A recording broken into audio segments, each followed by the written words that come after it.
मित्रांनो, इतिहास या विषयाचा आजचा आपला प्रश्न आहे. पहा क्वेश्चन. 1852 या वर्षी महाराष्ट्रात स्थापन झालेली पहिली राजकीय संघटना कोणती, असा हा प्रश्न. पर्याय आहेत बॉम्बे असोसिएशन, सार्वजनिक सभा, east India association, Bombay presidency association. तर करेक्ट आन्सर या प्रश्नाचा असेल बॉम्बे असोसिएशन. 1852 मध्ये जनतेची दुःख कायदेशीर मार्गाने किंवा सनदेशीर मार्गाने त्या ठिकाणी सोडवण्यासाठी जगन्नाथ शंकर सेठ यांनी बॉम्बे असोसिएशनची स्थापना केली होती, ज्यात त्यांना दादाभाई नौरोजी आणि भाऊदाजी लाड यांचं सहकार्य देखील लाभलं होतं. तर दुसरीकडे सार्वजनिक सभेची स्थापना आपल्याला दिसून येते ग.वा. जोशी यांनी केलेली.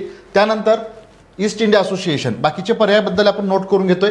तर ईस्ट इंडिया असोसिएशनची स्थापना त्या ठिकाणी दादाभाई नौरोजी यांनी केलेली होती.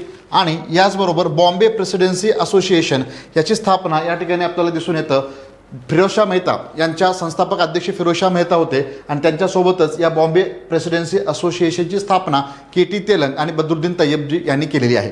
तर एकूणच या प्रश्नाचं करेक्ट आन्सर नोट करायचं आपल्याला बॉम्बे असोसिएशन, पर्याय क्रमांक 1.